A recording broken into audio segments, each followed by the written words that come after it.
This is the Final Word Cricket Podcast, Season 15, Episode 21. Jeff Lemon with you and Bharat Sundaresan with me because Adam is away. He's being fancy. He's in Paris. It's Rachel's birthday. Had to do something nice in order to keep everything on an even keel. And I think if you're in London, then going to Paris is a pretty simple thing to do. Whereas if you're you or me, Bharat, then going to Paris is a slightly larger undertaking.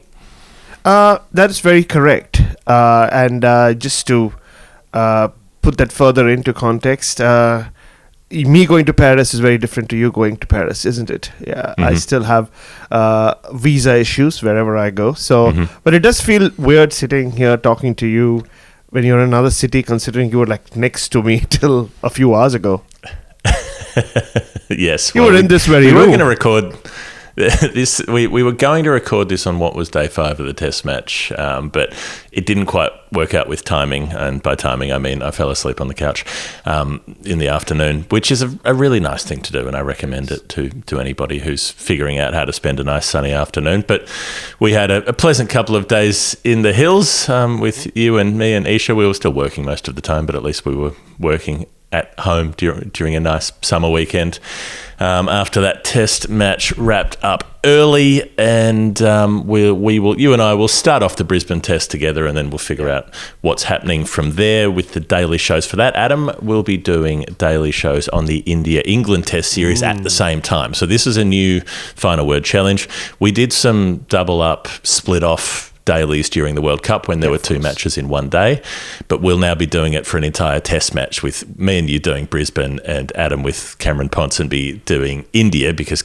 Cam will be in India at the Test matches and linking up with Adam back in London. So it's going to be a complicated sort of week or so, and a complicated Test series, because that India series also overlaps the time when we go to New Zealand with you and me and Adam doing Test matches in New Zealand at the end of February and March. So it's going to be a pretty wild few weeks from here. Let's just face it, every good relationship reaches a point where it becomes an open relationship. That's what's happening with the Final Word. Even though I don't consider myself to be on the other side of this open relationship, I'm the cousin, right? I'm everybody's favorite cousin on the Final Word podcast. But I can see it happen, like all these new guys, new faces coming in and out. Like, it's a swinger's favorite podcast now. There we go. Well, it's always had a bit of that flavour. I think one of the earliest episodes was called Keys in the Bowl, and we go from there, I suppose. A couple of little things to look at off the top. You were telling me there have been some suggestions for the improvement of which formats of cricket. You were pretty vague about this, so fill me in. I was. No, I just woke up to this on social media. I think it's gone pretty viral. It started with Kevin Peterson talking about how I think he was watching a game in the SA T20, which from all reports seems to be a fabulous tournament. Everybody's really happy with it.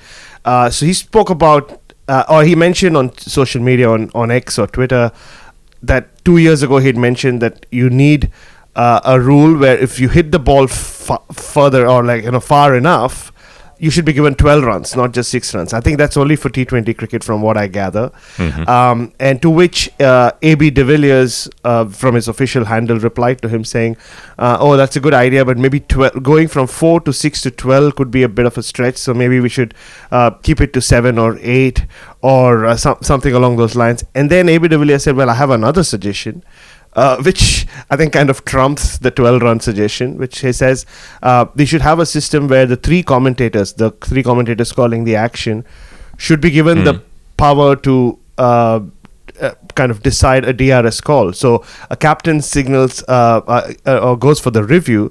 It's the 3 commentators on air at that point who discuss amongst themselves and vote whether to go give it out or not out.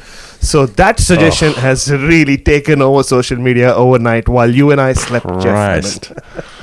Oh man, I mean, come on! You're like, if that was the World Cup final, Travis Head would have been given out on 14 for hitting the ball too sweetly. You know, that is fucking nonsense. And as for extra runs for hitting it further, so what does that mean? If you bowl a rip and leg break that pitches outside leg and bowls them behind their legs and hits the top of off stump, that you get 2 wickets?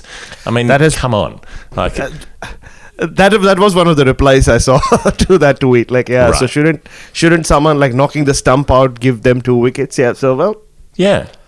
So if you, I mean, it's already such a batting heavy game, and I know it's probably just tongue in cheek, but it is nonsense because anybody hitting a six is trying to hit it as far as they can, right? Like that's how you hit a six. And I don't think you can deliberately kind of go, I'm going to try to hit a 100-meter six versus an 80-meter six. You just try to hit a six, like you just try to nail that shot. So it's not like it's a deliberate thing to aim for. But I suppose if it's Mickey Mouse cricket like the most of the T20 league stuff, then fine. But yeah, my instinct is to be annoyed at that, and now I'm realising I shouldn't be annoyed at that because it was probably just some waffle. But there is a danger, when prominent people make these kind of suggestions, there's a danger that they get taken up. And I mean, yes, they had it in the Hong Kong Sixers all those years ago, Shahid Afridi hitting eights, and you'd get 8 runs for hitting the roof and whatever it was.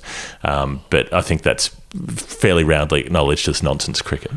But my concern is more the other suggestion, even though that's come for more ridicule, the 3 commentators having a say. I mean, let's not forget that most times the 3 commentators they talk about are former cricketers, right? It's very rarely that these days you see a non-cricketer, a proper full-time broadcaster or a specialist broadcaster, if you want to call them, in the box. So I'm not ruling that out, really. Maybe not in international cricket, but I can see a situation where there are 3 prominent commentators in a local league where they have a say, or they're voting for because of they're paid to have opinions, because the umpire does get, or the umpiring calls do get discussed so often by these commentators. Like maybe they do a trial where they're like, okay, fine, you have the power, but that would make for some interesting television anyway. Well, look, I mean, umpires are paid to be impartial, and there are already there are always accusations of bias against standing umpires whose job it is and whose reputation rests on being impartial. So imagine how quickly it's going to go feral when it involves commentators and all of the perceived and real biases that they may or may not have towards certain teams, certain players, certain countries, and that's, let's not even get into the sort of situation where, say, Wasim Akram's doing commentary and giving an Indian player out on the field and what's going to happen after that. So, well, not that there'd be any Indian players playing outside the IPL, of course, but there might be inverse scenarios of that that would be a bad time for everybody. Speaking of Pakistan, Zaka Ashraf has resigned as the PCB president. This is interesting. We were talking with Daniel Rasool on the show only a couple of weeks ago about how essentially this PCB president is a caretaker president because we've got a caretaker prime minister because we're coming up to general elections in Pakistan. But Zaka Ashraf has pulled the pin early, which is interesting, and there have been reports suggesting that any appointments that he made while chair will be voided and people will be sacked from jobs that they've been hired for.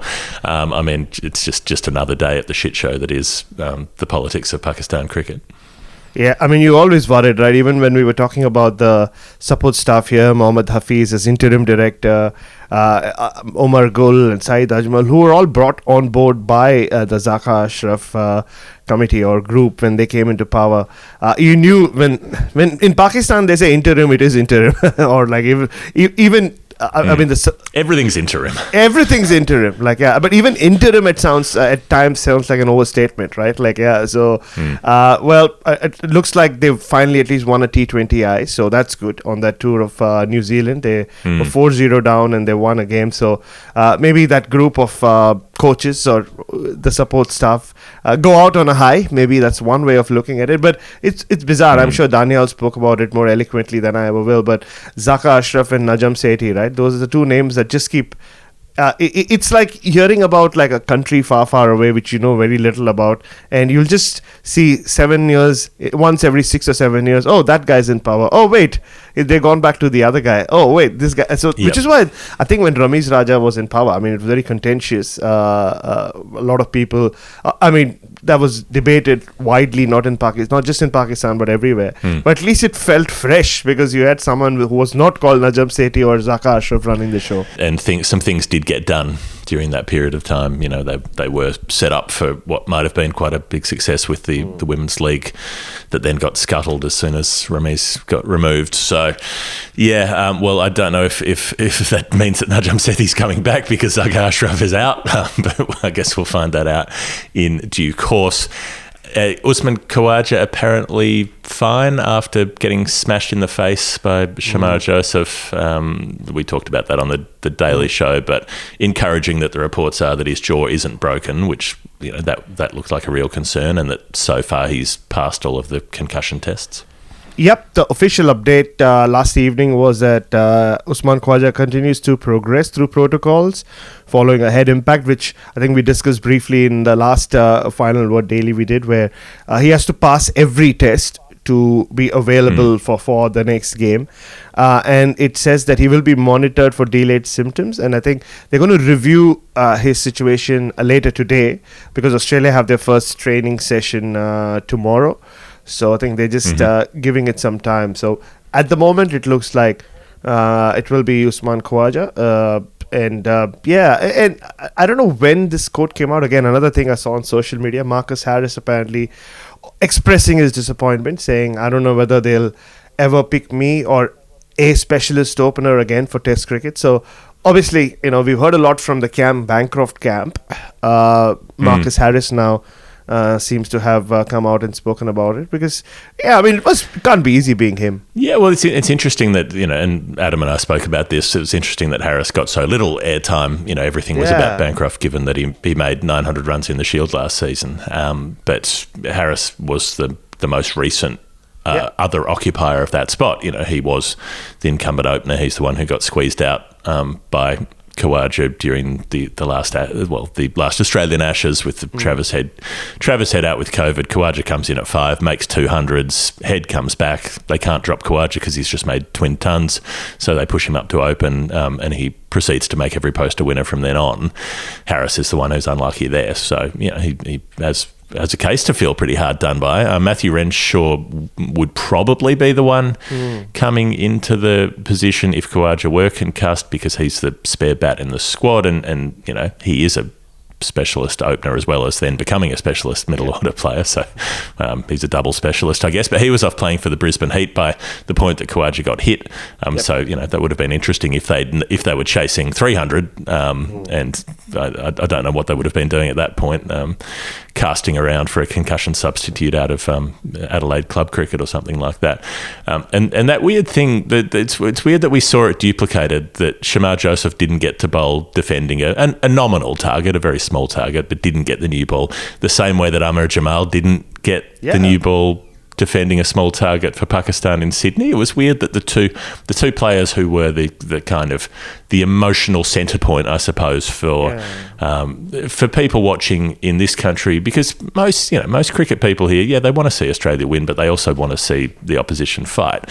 And Jamal and Joseph were the two players who've got people excited over the last few weeks, and I was sort of gratified to see the breadth of the frustration that those bowlers didn't get the first crack at Australia in those fourth innings small chases. Yeah, especially Amir Jamal, considering he was the only one taking wickets, and he'd done it across 3 test matches. He'd taken 6 wickets in the first innings. He was single-handedly responsible for keeping them alive in that last test when he made the 80 and the big last wicket partnership as well. And then, unlike here, fine, you can argue it was just 25 runs, but Pakistan had 80 or 90 or whatever it was. 120. Yeah. Oh, that's correct, 120. So it's Australia have fallen chasing down those kind of totals in the past. Different Australian teams, but you would have thought that's the best chance for Amir Jamal to be given the ball. So but you're right. I guess we talk about all these things from the outside. Maybe seniority does have a bigger role to play with, especially when it comes to these kind of things like taking the new ball or because both Amir Jamal was asked about it. He said, well, it's not up to me. I'm happy doing what I'm doing. I'm sure Shamar Joseph would have said the same thing if you asked him that. Sure. Yeah. You've got to. You don't want to create an incident by expressing displeasure, but I think good captaincy is about responding to things as they happen, and situations change.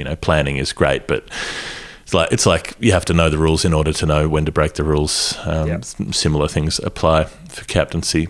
But speaking of Big Bash cricket and Adelaide, we're well into that at the moment. Brisbane got beaten by the Sydney Sixers the other night. So there'll be what we'll have. We're recording this on. Well, this will hopefully go out the day that we've recorded it, which is Monday, which means we'll have the second last final tonight, and then we'll have the other final coming up on the Wednesday, right? Which is a bit weird having the two big finals on a Monday and a Wednesday. I suppose the previous two were on a Friday and the Saturday, and they need to get it done by Wednesday so they can start the day-night test on the Thursday. That's pretty much it. Anyway, it's slightly odd. I suppose it doesn't really matter what night of the week, given we're, I assume, still in school holidays. I don't know. I don't have children, and I don't. Well, I do have a teacher at home, so I can tell you that kids are still. Yeah, true. Kids are still at home this week, so it's a student-free week. So Isha starts going to school tomorrow, but the kids are still at least in South Australia. I know it doesn't. It's different everywhere else, but at least in South Australia, I know the game. Adelaide Strikers will play the Heat in Brisbane. And the winner takes on Sydney Sixers in the grand final on Wednesday, the night before the day-night test. Seems weird that they were playing. So the Brisbane Heat, when they got beaten by the Sixers, they get the double chance because they finished higher up the ladder. They don't know why they were playing it at Carrara on the Gold Coast. That's correct. But they did for whatever reason. And it's been interesting, Barrett, these previous couple of finals. So the Sixers, who get kept to 152, sort of mid-range score. Moses makes 59, Hughes 42. Michael Neser, 3 for 27. He was bowling behind us on the big screen as we were doing our show at the Arc Hotel on Friday night, and you kept being distracted turning around to watch Neser bowl. Spencer Johnson, by the way, 2 for 14 off 4 overs. Incredible. But they won it easily, defending 152. They bowled out Brisbane. Ben Dwarshuis 5 for 21. Jack Edwards, that freakish return catch off Spencer Johnson. If you haven't seen it, it's just one of the most, like, it'd have to be one of the lowest amounts of time to respond just to sticking a hand out. And then this very similar game for Adelaide Strikers where Jake Weatherald, who likes Big Bash finals, makes 53. No one else makes any runs until Ben Menenti and Henry Thornton make 20s down the order to get them to 155. And then again, they win it easily. They defend it comfortably. And it's Lloyd Pope and it's Cameron Boyce, 7 wickets between them, the two leg spinners. This is fascinating. So Boyce, with the background that he played 7 T20s for Australia, I mean, years ago now, we used to make that joke that he bowled the most expensive over in T20 international cricket, not in terms of runs, although his one over in Cardiff did go for 19 when Moeen Ali got hold of him in 2015, but because they flew him from Australia to England to play in this one T20 where he bowled 1 over, got tonked and got taken off. So it was a full round-the-world trip to bowl an over, count the carbon credits on that.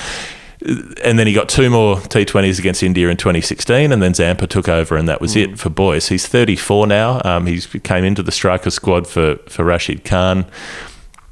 And then you've got Lloyd Pope, and this will make no sense to you, but Lloyd Pope, one of our listeners, Nick Ibis, pointed this out. He's got an uncanny resemblance now with the shaved head and the red beard to Broden Kelly from Auntie Donna. Now, the most famous Auntie Donna bit, or my favourite bit, is the bit off their podcast where they're doing the Ben Mendelsohn impersonations of his character from Animal Kingdom. His character in Animal Kingdom is named Pope. So we've got this incredible link. So now every time I see Pope bowl, all I can hear in my head is like, oh, g'day, mate. You haven't been talking to the Perth Scorchers, have you, mate? I'm trying to win a Big Bash, mate. It's a particularly niche loop that probably like 5 people are going to understand, and you're definitely not. But I have to throw it out there for the people who will. But you do understand Lloyd Pope, and you understand that he's been a South Australian phenomenon. Burst onto the scene in the Under-19s World Cup, had his years of struggles, but here he is, dominating in a final, and getting all of his 4 wickets with wrong-uns, by the way, which was an interesting touch. It was. And just speaking of Cameron Boyce and Lloyd Pope, you have someone that Australian cricket seemingly had moved on from forever, and someone who Australian cricket seem to have forgotten forever. And, Cameron Boyce, like you said, that name he's in that mix of, even though he wasn't from that era, he's the Bo Casson and Dan Cullen of this era, isn't he? And James Muirhead, who I mentioned to you recently during a test, and you said, I don't remember James Muirhead, but I just remember him from that one T20 World Cup. It's one of the many white ball spinners they tried before. It's like a lot of spinners they tried in the 2000s for Test cricket before landing up with a world-class spinner like Nathan Lyon. Similarly, they went through that circuit during the white ball stuff when they were looking for someone. And Adam Zampa came about, and they haven't looked back ever since. So that's Cameron Boyce. And Lloyd Pope, you're right.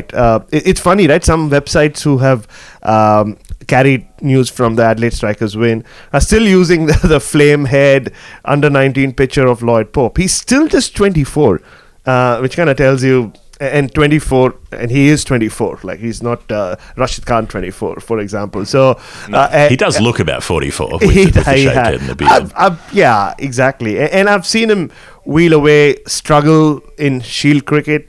I've seen him do well in second 11 cricket at times, and also kind of get lost to second 11 cricket, because in the last few years, South Australia, the Redbacks have brought in so many spinners and other options from interstate. Ben Menenti, who came interstate, has now become a regular for them in Shield cricket, and they've just moved on from Lloyd Pope completely. And you'd feel bad for him, and he seems like such a I don't know him too well, but it seems like an affable character. He was always used to be on the boundary, chatting away with kids and whoever else.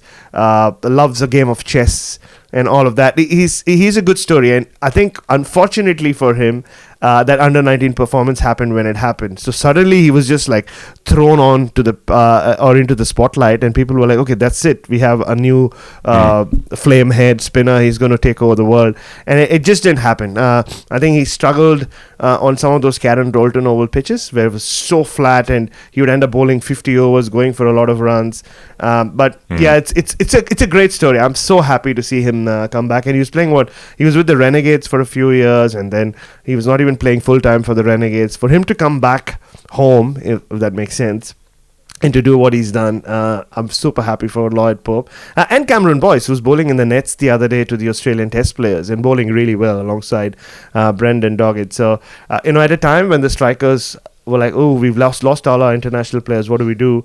It's good to see two guys like that put their hand up. And it's interesting that it's been like the change from across a Big Bash season where it's basically been all runs, right? Like, teams have been making a lot of 170s, 180s, 200s. Most of the lower scores have been chased, and then they reach finals and suddenly the squeeze starts to work and chasing lower scores becomes difficult. So it'll be Brisbane playing Adelaide tonight in terms of the day of release, and then by Wednesday it'll be the Sixers playing whoever wins out of that. But yeah, it's interesting how pressure works once you start getting into the knockout matches. It does, and we've seen it in T20 tournaments and leagues all around the world. So I don't know whether it's the pitches getting tired, or just the pressure of the run chase getting to them. All right, before we hit the break, let's do a little bit of Nerd Pledge. Nerd Pledge, the game that we play with the nice people on the internet who fund this program, and they do it by sending in contributions, and those contributions are in amounts of currency that relate to cricket in some way, and we have to figure out what the relationship is. Indi is our Nerd Pledger, a return pledger, who sent through in Canadian dollars, for some reason, $3.10. That means the number is 310. It could be interpreted in a range of ways. Some numbers come with a clue, some don't. This one does. What's my clue, Bharat? Well, the clue is it's abstract. I'll read it out to you. It's apt given where the next men's T20 World Cup will be held. You know where that is. It relates reportedly to a player's top score. And the clues, and I'm glad you did that musical note there at the start to announce Nerd Pledge, is I've realized that sometimes Jeff hits this musical note in his more rousing introductions to Nerd Pledge, meaning the low start note to high end note is the same, but an octave in between. Most are C or A, some are C sharp, at least one was D, a few were G. Our note is between G and A. The note's name is similar to a first initial and surname, but add the letter E But at the letter E. I wouldn't have found this player browsing regular cricket records just through the wonder of binding to abstract ideas. Wow. Oh, wow. Well done. Thank you so much. I'm just glad that I knew how to read C#, which tells you about my musical background. I was very proud of that. Totally. Well, yeah, you were telling me stories the other day about being heckled while trying to play the drums during Megadeth covers in gigs in Mumbai. So you do know what a sharp is, and importantly, so did I, because the number between G and A, that was the clue. And if you know if you know the song from The Sound of Music, you know that you reach G and then you go back to the start again. That's the octave. That's the 8-note sequence. But you have your sharps and your flats that sit in between the other notes, and those are also notes. So what sits between a G and an A? It has to be a G sharp. And I thought, well, that makes sense. And if I add the letter E, the surname Sharp is often spelt Sharpe. So I thought, is there a cricketer whose first initial is G and whose last name is Sharp, like the spelling of Duncan Sharp, one of the few Anglo-Pakistanis to play for Pakistan in Test cricket, for instance. And would you know it, there is indeed a player named George Sharp, spelt with an E at the end of George and at the end of Sharp, who played for a club in Toronto in the 1840s. And I don't know if he was part of... So there's a match in 1840 where a bunch of Americans from a club in New York show up in Toronto saying they've been invited to play a game, but it was a hoax invitation. Somebody had sent them a letter inviting them who wasn't actually from the cricket club, and so they rocked up, and then the Toronto club, being hospitable people, just decided to play them anyway. So they played a match, and they organised a return fixture, I think the following season, but so I don't know if it took until 1843. But George Sharp in 1843 does go to New York to play this St George's Club for the Toronto club, and then Bharat, in 1844, a year that cricket history heads know well, that's when they go full international. They say, we're not going to play as Toronto and St George, we're going to play as Canada and the USA. And it's a little bit of smoke and mirrors, because the Canadian team is mostly the Toronto team. The US team, they do scout a little more widely. They bring in some out-of-towners from Philadelphia and so on to play in this US side, which is still heavily based on the St George Cricket Club side. And they play in Kips Bay, which is at 31st Street and 1st Avenue. So these days, it's Manhattan. It's like the thick of Manhattan. It's 6 blocks along from the Empire State Building on 5th Avenue. It's right next to Baruch College. Shout out to our colleague John O'Barrock, who has his own college there, presumably. It's a few blocks from the Chrysler Building, the UN Plaza. It's right next to the ingress point to the Queens Midtown Tunnel. But in 1844, none of that exists, because Manhattan is rural, at least at that point. Not so much right down at the south where the ports are, but by the time you get up to 31st Street, it's the country, it's fields. And so they're playing on an absolute shit tip pitch, one of those sort of 1800s mud pitches that is really hard to score on. But they're playing a USA versus Canada match notionally, and this is what later goes down to be recognised as the first international cricket match. Indeed. So there's a lot of betting, Bharat, on this. The reporting is that there's $100,000 in contemporary money. I sort of tried to figure out through some online calculators what that might mean today. The estimates were north of $4 million. Even that seems under-clubbed, I think. I don't really trust these inflation calculators in terms of the actual buying value of money then versus money now, being a completely different thing. No. But there's a lot of gambling on it. And given the state of the pitch, if I say that George Sharp made 12 in the first innings, that doesn't sound like much of a score, but that's the equal top score out of 82 that Canada make. He doesn't bowl as they dismiss USA for 64. And then in the third innings, he goes from number 5 in the batting order down to number 9. I don't know why, and presumably in protest, he makes 5 as a statement of where he should be batting. They're all out for 63. The USA gets set 82 to win, and who should take the wickets but George Sharp, who snares 6 wickets in the innings to bowl them out. The They don't count the runs on these scorecards, so I don't know for how many. And there's also, they often didn't record LBW as belonging to the bowler. So there's an unknown LBW on the scorecard, which might also have been George Sharp. So he either takes 4 of the top 5, but it might be 7 of the top 8. It's a game played with 11 versus 11, but the USA lose at 9 wickets down. Why is this? Because it rains on day 2. They extend the game to day 3, which I like the flexibility of. This is good. This modern cricket could learn a bit from this. They decide to play an extra day, but there's a fella in the US 11 called Wheatcroft who doesn't show up on day 3. So he was their first drop. He made 9 runs batting at first drop in the first innings, but he doesn't show up on the final day. So they're allowed to have a sub fielder, the US team, while they're bowling, but they can't get a sub batter. So he's marked as absent on the scorecard at number 11. I don't know if he just had a huge night and didn't rock up, or if, because it was 1844, he was dying of dropsy or something, but he doesn't show up. They lose 9 down, and Canada go on to win the first international match, one which I'm sure you've spent a lot of time thinking about as well. I have. I remember going for my journalism college, the one that I did my course in.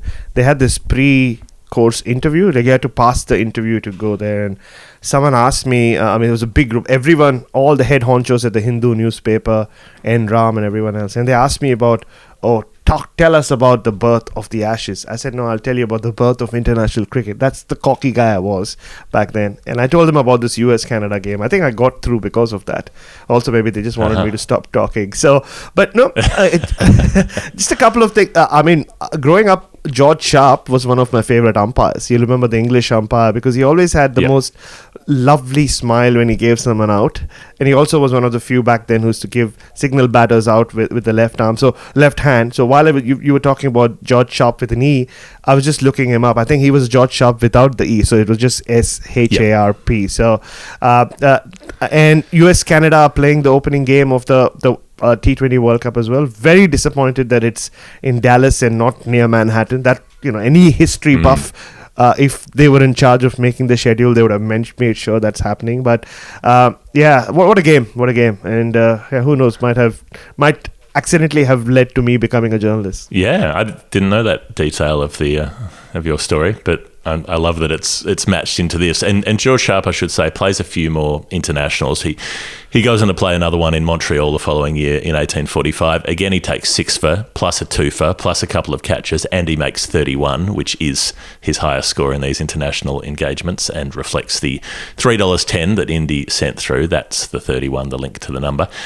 He goes back to New York City that summer and takes another 6 for and another 2 for, as Canada chase a score and win by 2 wickets, just get over the line in a thriller.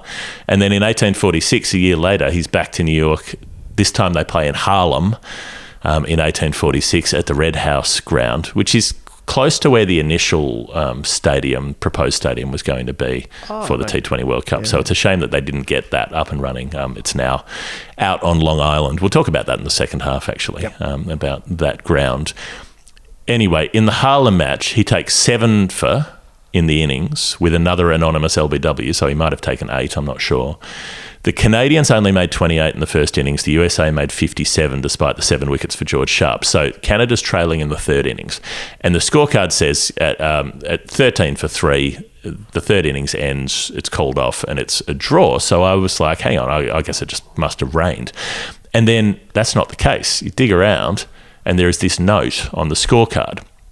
With the score at 13 for 3 in the Canada second innings, reads the note, Halliwell, who's batting, hit the ball in the air, and thinking he could charge the bowler to prevent him from catching the ball, knocked the bowler Dudson to the ground. Oh, wow.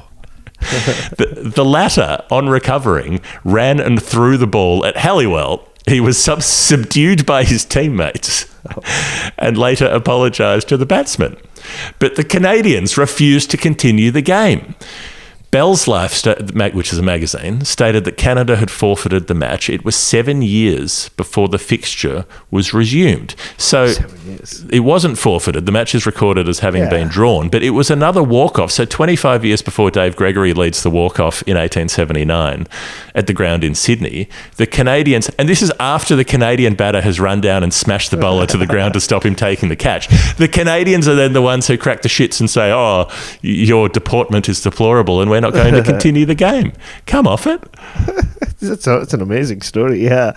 Is that how obstructing the field came into being? Maybe it was. I'll bring it up in the next umpires meeting and see look at the birth of obstructing the field. Extraordinary. Absolutely extraordinary. So that's the extra bit of the story that I didn't expect to find. But I'm confident that's the right answer for Indi. $3.10. If you want to play Nerd Pledge, go to patreon.com/thefinalword. It's spelled Patreon. But I think the Americans were in the right this time with the match that was abandoned in 1846 in Harlem.